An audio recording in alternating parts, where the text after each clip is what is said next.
Yebo, Gogos. How are you guys doing? All right? Yep. All well. All well with my soul. And all well at our house. And all well with everybody else except Johan Hendrik and Ruan had a serious, chest bronchitis or something like that. It's now been a week. Johan Hendrik is still not good. His lungs are really battling. So the poor guy is struggling. And today, for the first day, he went to school, but I spoke to him this morning before school. And he doesn't sound good. So he's going to struggle today, I'm sure. Ruan is a bit better, but it's tough when you're ill and you have to go to school, hey? But anyway, God willing, they will be fine soon. Oma is good, and I'm fit as a fiddle. I just finished my exercising, 45 minutes of serious training. But I feel good. Anyway, I hope you guys are well, and it goes well at school. We're going to hear today in chapter 36, I think it is, of Laat My Lammers Wei, about how God, we're reading about the kings of Israel and Judah and the prophets. And God used the prophets to bring across His word to the nation. And so we're going to read run through a few of those, and how God saved His people when they were in trouble through prayer. They prayed and God delivered. And also how the Bible, in their time, the Bible was the law, Moses and Exodus and so on, and some of the prophets. That law, the book of law, the Bible, was forgotten. So people did just whatever they wanted to do because they didn't have the law. They forgot about God. And how the Bible was found again. It's an amazing story. Anyway, so the first king we read about is Hezekiah. Now he trusted God, and he became king after the wicked king Ahaz. And Hezekiah was his son, and he became the king of Judah. Now, unlike his father, Hezekiah loved the Lord, and he reopened the doors of the temple. He even invited everyone, the whole nation, to come and celebrate the Passover for the first time in many, many years. The previous kings closed the doors and put up their poles and idols and stuff. They forgot about the temple and of God, of course. There was a powerful king named Sennacherib. He was the king of Assyria. And he attacked Judah and surrounded the city of Jerusalem, surrounded the walls. And he sent mean letters to the king, in which he mocked God. Now, Hezekiah took those letters because he loved the Lord, and he went into the temple and he prayed to God to help his nation. And the prophet Isaiah, who was the prophet at this time, so he was the voice of God. Hezekiah, obviously, Isaiah was in the temple, and when Hezekiah prayed to God, and after Isaiah heard the prayer, he said to Hezekiah, "Don't be afraid. Don't be afraid." And that very night, the angel of the Lord went through the Assyrian camp and killed 185 soldiers. We don't know how, they died. Now, Sennacherib, who was also there, he thought, I have the city, I just have to give it some time, and people will die. They all ran away back to their own land without 185 soldiers. Later, Hezekiah became very ill, and he was on his deathbed.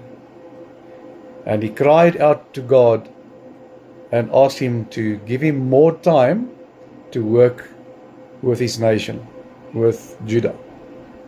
And then God promised him 15 more years.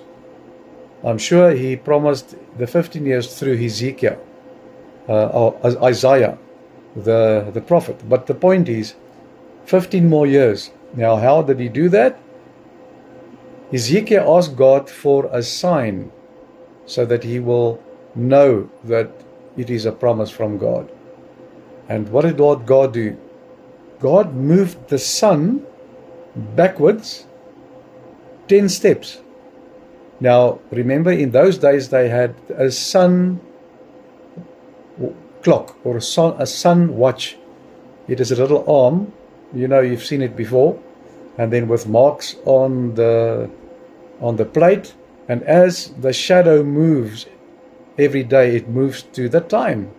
So they were able to say it's whatever the time, however they measured the time. God moved the sun back 10 steps. The shadow moved back 10 steps on this sun watch, sun clock. However, so he got his time, 15 extra years. But he made a mistake, Ezekiel.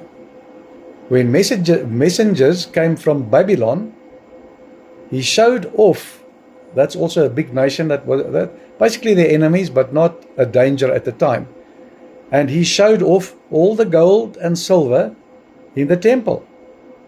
All the king's treasures, he showed off to them. He went in there and the storeroom or wherever it was and showed them all these wonderful treasures. And Isaiah warned him that one day those treasures and the people of Judah would be carried away to Babylon. So that was a very sad and stupid thing to do. Isaiah was, as I said, a great prophet who saw a vision of God sitting on a throne with angels crying, "Holy, holy, holy." This is, when you read Isaiah, this is a very strong part of the book of Isaiah. Now, Isaiah felt unworthy because of his sins, even though he was the prophet, the voice of God. But for God then sent an angel just to calm him down and touched his lips with a burning coal to cleanse him. And then Isaiah preached about the coming of the Messiah.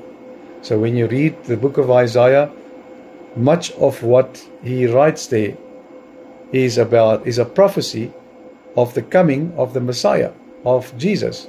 It's amazing when you read it, how many thousands of years before Jesus came, or hundreds and hundreds of years before Jesus came, it was prophesied exactly as it was going to be. It's amazing. Ezekiel's son Manasseh was a very wicked guy. He rebuilt the idols that his father had destroyed, and he even sacrificed his own children to these false gods. So God punished him by letting the Assyrians capture him. They put hooks in his nose and they took him away to Babylon. In prison, Manasseh was truly sorry and he prayed to God. And God forgave him and brought him back to Jerusalem as the king.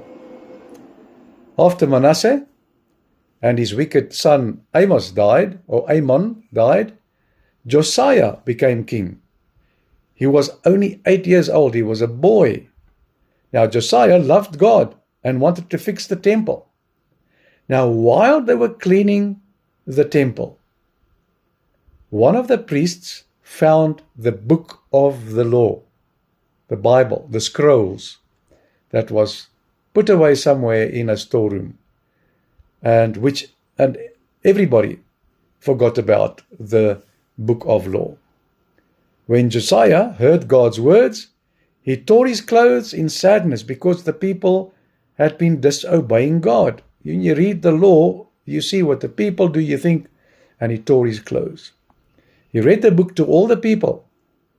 As he got them all together at the temple, and they promised to serve the Lord again. It's the first time they heard the law, or from the book of the law book, for many, many, many, many years. Now, sadly, King Josiah died in a battle at Megiddo, while fighting against the king of Egypt.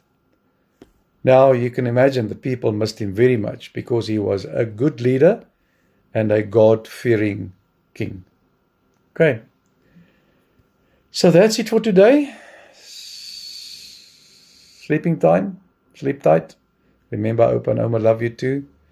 God willing, I will see you tomorrow evening before you go to bed. Okay. It was nice to speak to you. It was nice to learn more about God, God's book, the book of God, the law book, as it was called in the old days, the Bible, which is God's word. In the old days, they had the prophets to speak God's word to them. Today, we have God's word, the Bible. So we have to read the Bible and learn about the Bible so that we know